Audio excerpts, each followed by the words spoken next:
Bonjour, chaîne potagère à l'appareil. Aujourd'hui, nous allons voir ma méthode pour avoir des laitues depuis début avril jusqu'à, en gros, la fin de l'année, quoi, le mois de octobre, novembre, décembre. Donc on est à peu près tournant en fait constamment sur des nouvelles laitues, c'est-à-dire que l'on conserve une qualité de laitue irréprochable, mieux qu'au supermarché, et on peut en gros bénéficier, on peut jouir d'une qualité de feuillage et d'une qualité de récolte optimale, c'est-à-dire que l'on aura peu de travail en cuisine pour le nettoyage notamment, avec les limaces et la terre qui peut se mettre sur les laitues, et on a également une meilleure, comme je vous l'ai dit, pousse de nos laitues, mais ça on va reparler en fin de vidéo avec le redox.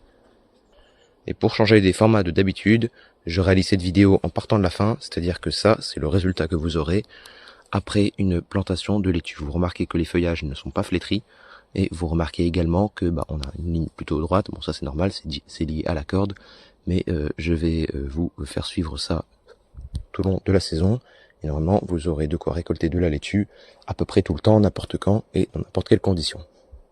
Voilà, j'espère vous avoir inspiré, et je vous souhaite un bon visionnage. La première étape pour une bonne laitue est avant tout un bon plan, un plan de qualité. Vous voyez que ça, ce sont des plans que j'ai réalisés moi-même au 8 mars 2025. Vous voyez qu'ils sont prêts à repiquer, et c'est ce que l'on va faire maintenant. Alors, comme d'habitude, je m'y suis pris à la fin, c'est-à-dire que là, on est après la plantation, que je vous montre maintenant. Voilà. Et je vous montre maintenant un time-lapse montrant vraiment comment je plante de A à Z les laitues. Donc vous allez voir, c'est très simple. Je retends toujours mon cordeau en premier, comme ça on a une ligne vraiment bien droite. Ensuite, je mets un espacement de 20, 25, 30 cm entre les laitues. Ça dépend surtout de la variété. Par exemple, les laitues de type feuille de chêne, rouge, et j'aurais plutôt tendance à mettre 20-25 cm. Et pour les laitues paumées, comme lilloise, comme attraction, ou comme divina, j'aurais tendance à mettre environ 30 cm entre deux laitues. C'est vraiment important de respecter un écart quand même, parce que l'on aura plus de limaces si l'on ne respecte pas un écart. Mieux vaut laisser trop d'espace que pas assez. Donc vous remarquez qu'ensuite les laitues que je n'ai pas repiquées, comme celle-ci, comme celle-ci, ou comme celle-ci, donc vous voyez en fait ce que je fais justement, c'est, hop, vous voyez les blocs comme ça. En fait, s'il y a un plan, je le remets à sa place, comme ceci. Mais si il y a plusieurs plans, ce que j'aime bien faire depuis pas mal de temps, c'est en fait, vous voyez, plutôt que de les séparer au champ, attendez, plutôt que de les séparer au champ, vous voyez, hop, je le sépare ici, dans ma petite serre, et en fait, je vais venir les repiquer. Et les repiquer dans ces mêmes plaques, là où elles vont germer. Alors là, c'est un peu compliqué parce qu'il y a vraiment beaucoup de racines. Je sais pas si vous voyez bien à la caméra. Ce qu'on va faire, c'est qu'on va même peut-être couper les racines avec un petit couteau.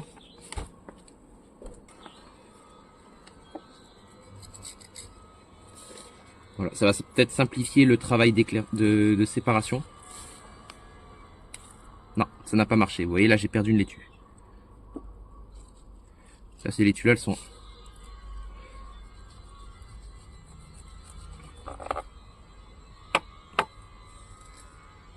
Celle-ci aussi, je l'ai perdue. Bon, bah, vous voyez, finalement, il me reste que celle-ci.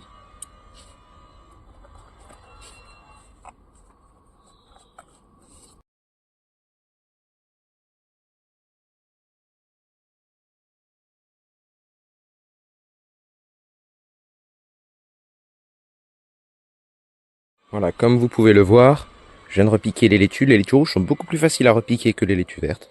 Donc ça, c'est un truc à savoir. Et quoi dire de plus? Bah écoutez, rien du tout. Hein. Les laitues vertes, j'en ai sacrifié, enfin j'en ai perdu 2-3 là dans la manipulation, parce qu'elles sont dures à séparer en fait. Il faudrait les séparer une par une. Donc c'est la laitue feuille de chêne, donc apparemment un gros système racinaire, et ne permet pas un repiquage aisé, alors que la laitue rouge, donc c'est la laitue Red Bowl. Celle-ci est beaucoup plus simple à repiquer. D'ailleurs, les racines s'en vont toutes seules, même si elles sont entremêlées entre elles. C'est-à-dire que elles ont des racines extrêmement résistantes, beaucoup plus costauds que les laitues vertes. Les laitues vertes ont tendance à casser à la base, alors que la Red Bowl n'a pas tendance à avoir ce petit défaut. Voilà, sinon mis à part ça, le repiquage s'est plutôt bien passé. Donc les feuillages vont commencer à flétrir. Et d'ici en gros 2, 3 jours, 4 jours maximum, elles vont commencer à repartir donc de plus belle. Et puis bah ne vous inquiétez pas, dans la terre il y a tout ce qu'il faut, j'ai rien mis du tout dedans, mais on a eu du fumier à l'automne, on a eu également des engrais, mais ça on en reparlera, et j'ai mis également un petit peu de compost, mais ça c'est également quelque chose que je fais chaque année. Donc sur le long terme, c'est des choses qui ont tendance à payer en fait. C'est-à-dire que on met ça au début, puis ensuite on a un effet rémanence, c'est-à-dire que la puissance, si vous voulez, du fumier du compost revient un peu chaque année. Donc même si on en oublie d'en mettre une année, ça n'est pas très grave, et on a toujours des récoltes à peu près, déjà bien plus supérieures à la moyenne des potagers, mais on a toujours des récoltes à peu près dans les clous. Voilà. Mis à part ça, les autres laitues, donc celles que j'ai mises en pleine terre au mois de novembre et que j'ai semées au mois d'août, donc se sont bien récoltées facilement. Vous voyez que j'ai fait une expérience, c'est-à-dire que je suis venu couper la laitue, non pas tout en bas, mais un peu au-dessus. C'est-à-dire que j'ai laissé la base en pleine terre, et vous voyez qu'elle fait des gourmands. C'est une variété, c'est la première fois que je vois ça, elle fait des petits gourmands sur les côtés, et ça fait vraiment toutes des petites pommes, tout ça c'est des gourmands. Celle-là aussi, c'est carrément ça, c'est qu'un gourmand, tout ça c'est tout des gourmands, et celle-ci ici, celle-ci ici aussi, celle-ci ici aussi. Donc vous comprenez que ça vaut quand même le coup d'essayer de ne pas couper tout en entier. Là vous voyez que je l'ai coupé en entier, il n'y en a plus. Donc faut faire attention, ça ne repousse pas facilement. Mais ça fait des gourmands.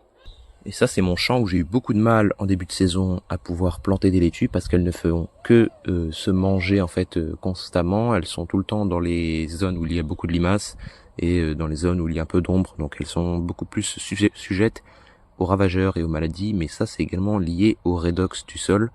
Et si vous ne savez pas ce que c'est le pH, le lien pH-redox, dites-le moi en commentaire, parce que ça c'est vraiment des notions non pas d'agronomie mais d'agrologie, c'est-à-dire que ce sont des facteurs à connaître pour tout bon jardinier qui veut essayer de progresser vers une meilleure récolte, une autonomie on va dire en savoir quoi les prises de décision peuvent être faites facilement en toute autonomie et pouvoir conduire un itinéraire de laitue de A à Z, peu importe les conditions. Donc tout ça, ça fait partie des connaissances avancées du jardinier. Donc n'hésitez pas à me demander si vous voulez avoir des vidéos complémentaires simplifiées sur ce que c'est que le redox, le lien entre pH redox, comment mesurer le redox, et parce que tout ça c'est vraiment compliqué, je trouve, sur internet à comprendre ça, et ça influe directement la dynamique de pousse. Moi vous connaissez à me connaître, je raisonne beaucoup en dynamique de pousse, et en gros j'étais pas dans des bonnes conditions redox avant, et j'ai fait une intervention qui fait que justement je me retrouve dans des conditions un peu mieux en redox, et du coup vous le voyez, les laitues elles pulsent en fait. Elles sont en train de pulser, c'est-à-dire qu'elles poussent beaucoup plus vite, et ça me plaît bien. Même les petits repiquages qu'on a fait tout au fond là-bas, elles sont en train de pousser, et ça me plaît vraiment beaucoup. Voilà, les petites laitues rouges. Vous voyez ici un repiquage réussi parce qu'on avait des conditions redox optimales. Pourtant, il y avait des limaces. Donc vous voyez, le redox joue un rôle sur la dynamique de pousse, sur la façon dont les limaces attaquent les plantes ou non, et sur la façon dont les laitues, la façon dont les laitues poussent rapidement ou non. Donc ça c'est vraiment quelque chose, je pense, que vous devrez quand même jeter un œil dessus. Ça m'a fasciné le jour où j'ai entendu parler de cela, il y a un peu plus d'1 an maintenant, et je vous invite à vous renseigner un petit peu sur ça. D'ailleurs vous verrez que votre vision du jardin potager va également, je pense, beaucoup changer, c'est-à-dire que vous ne verrez plus votre jardin de la même façon. Voilà, c'est tout pour cette vidéo, j'espère qu'elle vous aura plu, vous aura inspiré, vous aura motivé à planter des laitues et à comprendre comment avoir de bonnes laitues au jardin potager. À bientôt.